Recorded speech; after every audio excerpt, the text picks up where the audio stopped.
The workplace was quiet after hours, but their presence turned every shadow into a secret I couldn't ignore. My name is Emily, and I'm a 27-year-old project manager at a bustling marketing firm on the 20th floor of a New York City skyscraper. The view from our floor-to-ceiling windows is breathtaking, especially at night when the city lights twinkle like stars. But that night, with most of the lights dimmed, it felt like we were in our own little world. A world where professionalism blurred with desire. I've always prided myself on being professional, keeping my personal life separate from work. But lately, my focus has been distracted. There's Mr. Thompson, my boss. He's in his early 40s with salt and pepper hair and a commanding presence. His smile can make you forget your own name, and his authority is both intimidating and alluring. I remember when I first started at the company, he was the one who interviewed me. He was charming and professional, and I was immediately drawn to him. Over the years, I've tried to suppress those feelings, knowing that getting involved with my boss would be career suicide. But it's hard when he's always around, his presence a constant reminder of what I can't have. Then there's Sarah, my colleague. We joined the company around the same time and used to be closer, but ever since she got that promotion last year, things have been strained between us. She's smart, driven, and lately, I've noticed her spending more time with Mr. Thompson, laughing at his jokes, touching his arm. It bothers me more than I care to admit. I suspect she thinks I'm after her position, but truthfully, I'm more focused on my own path, until now. And finally, there's Mr. Davis, a high-profile client who's been working closely with our team. He's enigmatic, with piercing blue eyes and a hint of danger in his smile. Whenever he's around, I feel like I'm walking a tightrope, trying to maintain professionalism while battling the attraction I feel. A few weeks ago, we had to work late to meet a tight deadline for Mr. Davis's project. The office was nearly empty, just the four of us: Mr. Thompson, Sarah, Mr. Davis, and me. The air was thick with unspoken words and lingering glances. Earlier that day, during a team meeting, Mr. Thompson had praised my work. "Emily, your presentation was outstanding," he said, his eyes lingering on mine a second longer than necessary. My heart skipped a beat, and I felt a flush creep up my neck. Sarah shot me a look, and I could tell she wasn't pleased. As we worked late into the night, the tension became palpable. I caught Mr. Thompson looking at me from across the room, his gaze intense and unreadable. Sarah noticed too, and I saw her frown before she turned back to her computer. Meanwhile, Mr. Davis was being unusually attentive. He stopped by my desk, leaning in close to discuss some details. His cologne was subtle but intoxicating, and I found myself holding my breath. "You're working hard, Emily," he said, his voice low and smooth. "Maybe you need a break. How about we grab a coffee sometime?" I politely declined, but his offer hung in the air, tempting me. I tried to focus on my work, but my mind kept wandering to the what-ifs. What if Mr. Thompson felt the same way I did? What if Sarah found out about my feelings? What if Mr. Davis made a move? The possibilities were both thrilling and terrifying. My palms were sweaty, and I could feel my pulse racing. Before Mr. Thompson called me, I needed to use the restroom. As I walked past Sarah's desk, I saw her texting furiously. On her phone, a secretive smile on her face. I wondered who she was messaging. Perhaps Mr. Thompson. The thought made my stomach twist. When I returned, I noticed Mr. Davis watching me from the conference room, his expression unreadable. It was as if everyone had their own agendas, and I was caught in the middle. That's when Mr. Thompson's voice broke through my thoughts. "Emily, can I see you for a moment?" he asked, his tone serious. My heart pounded as I stood up, trying to steady my breathing. I didn't know what to expect. Was it about work, or was it something more personal? My mind raced with possibilities, each more scandalous than the last. I took a deep breath, trying to calm my nerves, but it was no use. The anticipation was too much. I walked into his office, closing the door behind me. The room was dimly lit, with only his desk lamp casting a soft glow. He looked at me with those intense eyes and said, "Emily, there's something I need to tell you." He took a deep breath, as if gathering his courage, and then spoke words that would change everything between us. If you're enjoying these workplace secrets and forbidden tensions, make sure to subscribe for more confessions. Mr. Thompson's words lingered in the air, heavy with meaning, a promise or perhaps a threat. My heart pounded so fiercely that my own thoughts were drowned out. "Emily," he said, his voice low and steady, "I've noticed how hard you've been working, but lately, I've also noticed something else." He paused, his eyes locking onto mine with an intensity that made me swallow hard. I struggled to keep my composure. "What is it, Mr. Thompson?" I asked, my voice barely a whisper. He stepped closer, shrinking the space between us. The office, dimly lit, felt like a world detached from reality. "I've noticed the way you look at me," he said, his tone edged with something almost accusatory. "And I've noticed the way I look at you." My breath hitched. Was he really admitting this? For so long I'd buried my feelings, dismissing them as a fleeting crush. But now, with him so near, I knew it was more. "Mr. Thompson, I began, but he interrupted. "Please, call me David," he said, his voice softening. "At least when we're alone." That word, alone, sent a shiver racing down my spine. I nodded, speechless. His hand brushed mine, a fleeting touch that sparked like electricity. "Emily, I know this is complicated. There are rules, expectations, but I can't ignore how I feel anymore. I was caught between exhilaration and dread." "David," I tested his name, feeling its weight. "What are you saying?" He inhaled deeply, as if steeling himself. "I'm saying that I want to explore this, whatever this is between us. But we have to be careful. No one can know." My mind spun.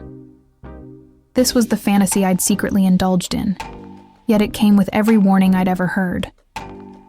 A workplace romance, with my boss no less, was a minefield.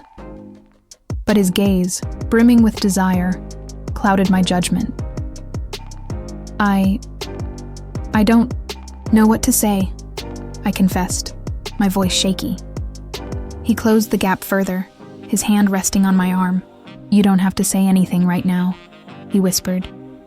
"Just think about it, and know that whatever you decide, I'll respect your choice." His touch was warm, steadying, yet it ignited something wild within me. I nodded, words failing me. He offered a small, knowing smile before stepping back, shattering the moment. "Now let's get back to work," he said, his tone snapping back to businesslike. "We have a deadline to meet." I stumbled out of his office, dazed, my emotions a tangled storm. As I returned to my desk, I caught Sarah watching me from across the room. Her face was a mask, but her curiosity was palpable. Had she seen me enter David's office? Did she guess something? I tried to act normal, but my pulse wouldn't settle. The night blurred by. I fought to concentrate on work, but David's words replayed endlessly. His look, his touch. Then there was Mr. Davis, who kept hovering near my desk, his flirtations growing bolder. "Emily, you seem distracted," he teased at one point. "Is everything all right?" I forced a smile. "Just tired, Mr. Davis. It's been a long day." He leaned closer, his voice a conspiratorial whisper. "Maybe you need someone to help you relax." His intent was unmistakable, and heat crept up my neck. "I appreciate the offer, but I really need to finish this," I said, keeping my tone breezy. He chuckled, standing tall. "Of course, but the offer stands." As he sauntered off, I felt stretched thin. David's confession, Sarah's scrutiny, Mr. Davis's advances. It was overwhelming. Later, as we wrapped up, David summoned me back. "Emily, I just wanted to make sure you're okay," he said, his concern genuine. "I know I dropped a lot on you earlier." I nodded, appreciating his care. "I'm still processing," I admitted. His smile was soft, reassuring. "Take your time, and remember, no pressure." Leaving his office again, a sliver of clarity pierced the chaos. I had to decide, but caution was key. The stakes were steep. Passing Sarah's desk, I saw her packing up, her expression pensive. Our eyes met, and I braced for her to speak. Instead, she just nodded and turned away. I couldn't shake the sense that she knew or suspected something. It unnerved me. As I exited the office, the city lights glimmering below, I realized my life had just grown infinitely more complex. Yet, the forbidden allure of it all was intoxicating. Unbeknownst to me, the next day would bring an unexpected twist, forcing me to face my feelings head-on. The next day dawned with a weight I couldn't shake. David's confession hung over me like a storm cloud, and the office felt different, charged with secrets. I arrived early, hoping to clear my head, but the quiet only amplified my thoughts. As I sat at my desk, replaying every word, every touch, I wondered if I was ready to risk everything for this forbidden connection. Sarah arrived soon after, her usual confidence tinged with something sharper. She dropped her bag with a thud and glanced at me. "Late night, huh?" she said, her tone casual but probing. I forced a smile. "Yeah, the deadline kept us busy." She nodded, but her eyes lingered, as if searching for cracks in my facade. "You and Mr. Thompson seemed focused," she added, her voice dipping into something almost accusatory. My pulse quickened. Did she know? Or was I just paranoid? Before I could respond, David strode in, his presence commanding as always. "Morning, team," he said, his gaze sweeping the room before settling on me for a beat too long. My cheeks warmed and I looked away, catching Sarah's narrowed eyes. The tension was suffocating. I buried myself in work, but the day dragged, each hour stretching under the weight of unspoken words. Then around midday, Mr. Davis arrived for a meeting. His entrance was like a gust of wind, stirring the stagnant air. He greeted everyone with his usual charm, but his eyes found mine almost immediately. "Emily, always a pleasure," he said, his smile teasing. I nodded politely, trying to ignore the flutter in my stomach. David, standing nearby, stiffened ever so slightly. Was he jealous? The thought sent a thrill through me. The meeting was a blur. Mr. Davis's gaze kept drifting to me, his comments laced with double meanings. David was unusually quiet, his jaw tight. Sarah, ever observant, watched the dynamic shift with a calculating look. I felt like a pawn in a game I didn't fully understand. After the meeting, David pulled me aside. "Emily, can we talk?" he asked, his voice low. I nodded, following him to a quiet corner. "I saw the way Mr. Davis was looking at you," he said, his tone edged with frustration. "And I didn't like it." My heart skipped. "David, he's just a client," I reassured him, though I wasn't sure if that was entirely true. He sighed, running a hand through his hair. "I know, but this is harder than I thought. Seeing you with someone else, even professionally, it's..." He trailed off, his vulnerability disarming. I reached out, touching his arm. "David, I'm here with you," I whispered. His eyes softened, and for a moment the world narrowed to just us. But reality crashed back when Sarah's voice cut through the air. "Mr. Thompson, the client needs you," she called, her tone sharp. David stepped back, the spell broken. "I'll be right there," he replied, his voice steady. He gave me a lingering look before walking away, leaving me breathless. The rest of the day was a tightrope walk.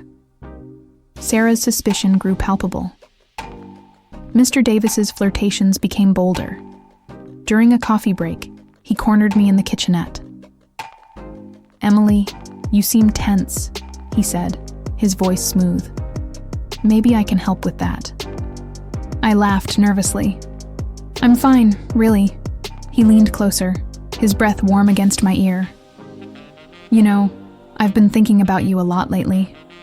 My stomach twisted. "Mr. Davis, I started, but..." He interrupted. "Call me James," he said, his hand brushing mine.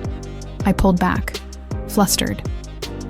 "James, I appreciate your interest, but I'm not available." His eyes narrowed, a flicker of challenge in them. "Is that so? Because I've noticed the way you look at Mr. Thompson." My blood ran cold. "What are you talking about?" I asked, feigning ignorance. He smirked. "Don't play coy, Emily. I see things. And I'm not the only one." He glanced toward Sarah, who was watching us from across the room. Panic surged. Did she know? Had she told James? I excused myself, my mind racing. The walls were closing in. That evening, as the office emptied, I stayed behind, needing space to think. David found me in the conference room, staring out at the city lights. "Emily, what's wrong?" he asked, concern etched on his face. I turned to him, the weight of the day crashing down. "David, I think Sarah knows. And Mr. Davis, James, he suspects something too." David's expression darkened. "We have to be more careful," he said, his voice tight. "But I don't want to lose this. Us." His words were a lifeline, but fear gnawed at me. "What if it's too late?" I whispered. He stepped closer, his hand cupping my cheek. "It's not," he said firmly. "We'll figure it out." His touch was grounding, and for a moment, I believed him. But as we stood there, lost in each other, the door creaked open. Sarah stood in the doorway, her face a mask of shock and something else. Betrayal. "I knew it," she hissed, her voice trembling. "I knew there was something going on." David and I sprang apart, but the damage was done. "Sarah, it's not what you think," I stammered, but she cut me off. "Save it, Emily. I trusted you, and you've been lying to me." David stepped forward, his tone calm, but firm. "Sarah, this is between Emily and me. It doesn't affect your work or your position here." But Sarah's eyes blazed with anger. "It affects everything," she spat. "You think this won't get out?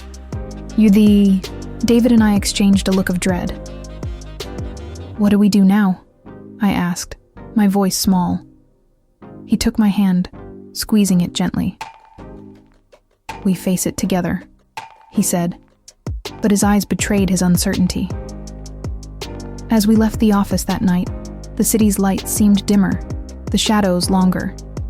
I knew that tomorrow would bring consequences I wasn't sure I was ready for. Little did I know, the worst was yet to come.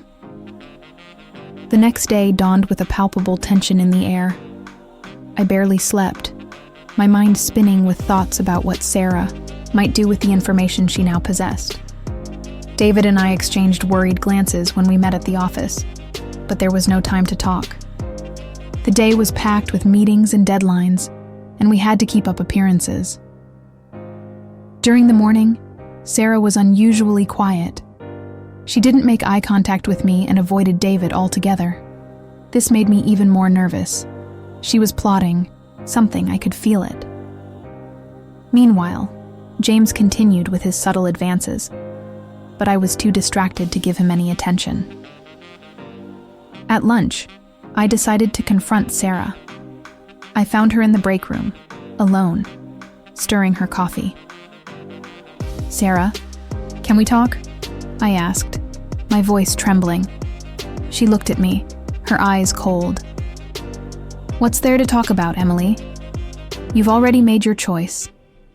I took a deep breath. "I didn't want things to turn out this way. You're my friend." She laughed bitterly. "Friend? Friends don't lie to each other. Friends don't betray each other's trust." "I know I messed up," I admitted, "but this has nothing to do with you or work." Sarah shook her head. "You really think this doesn't affect work? You're sleeping with the boss, Emily. That changes everything." Her words hit me like a punch to the gut. "It's not like that," I protested. "We haven't." But she cut me off. "It doesn't matter. Perception is what counts. And now I have to decide what to do with this." My heart sank. "What are you going to do?" I asked, dreading the answer. Sarah stared at me for a long moment before replying. "I don't know yet, but you should be prepared for the consequences." With that, she walked out, leaving me alone with my tumultuous thoughts. The rest of the day passed in a blur. I could barely focus on work, my mind constantly returning to the conversation with Sarah. David tried to reassure me during a brief break, but his words felt empty. We both knew we were in a precarious situation. Then, in the late afternoon, the inevitable happened. I received an email from the HR department requesting an urgent meeting. My stomach churned. David received a similar email, and we exchanged a panicked look. The meeting was brief and devastating. Sarah had reported our relationship, and although she didn't have concrete evidence, the suspicions were enough to start an investigation. We were informed that we would be temporarily suspended while the company evaluated the situation. I left the office in a state of shock. David tried to comfort me, but I was too shaken to listen. "Emily, we'll get through this," he said, his voice filled with determination. "I won't let this destroy what we have." But I couldn't share his optimism. My career, my reputation, everything was at stake. In the following days, the news spread through the office like wildfire. Colleagues who were once friendly now looked at me with suspicion or pity. Sarah avoided eye contact, but I could see the satisfaction on her face. She had won in some way. James, on the other hand, seemed more interested than ever. He sent me a message, offering support and a friendly shoulder. But I couldn't trust him. His motivation was clear. Then, I received an unexpected call. It was from a competing company, offering me a position. Apparently, my work had caught their attention, and they were willing to give me a chance despite the rumors. It was a lifeline, a way to escape the nightmare I was in. But there was a catch. The new position required me to move to another city, far from David. I would have to choose between my career and my relationship with him. That night, David and I sat down for a difficult conversation. "Emily, I don't want you to give up your career for me," he said, his voice heavy with emotion. "You deserve this opportunity." "But what about us?" I asked, tears in my eyes. "What happens to us?" He held my hands. "We can make it work. Distance isn't the end of the world. I love you, Emily." His words caught me by surprise. He had never said that before. "I love you too," I replied, my voice choked. But deep down, I knew it would be hard. Long-distance relationships are complicated, especially under these circumstances. In the end, I decided to accept the job offer. It was a chance to start over, to rebuild my professional life. David supported my decision, though I could see the pain in his eyes. On my last night in the city, we said goodbye with a bittersweet kiss. "This isn't goodbye," he whispered. "It's just see you later." I wanted to believe him, but part of me feared this was the end. As I boarded the plane the next day, I looked back one last time, my heart heavy. I was leaving behind more than just a job. I was leaving a part of myself. But life goes on, and I had to move forward. Who knows what the future holds? Maybe one day our paths will cross again. Now, I had to focus on myself and my career. And perhaps, just perhaps, find a way to heal my broken heart.